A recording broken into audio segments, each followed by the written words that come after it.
Welcome.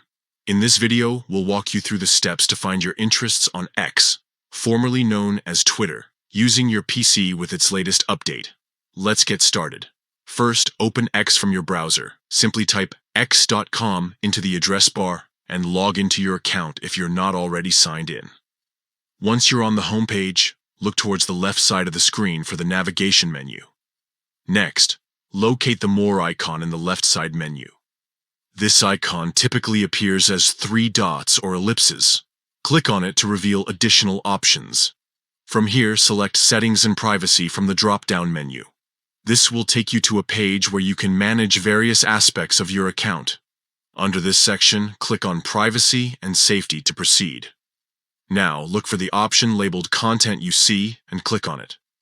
This is where X organizes the content settings that shape your feed and experience. Finally, select Interests from this menu. Here, you'll find a list of topics that X has inferred based on your activity and profile. You can explore these interests, adjust them if needed, or simply learn more about what X thinks aligns with your preferences. And that's it.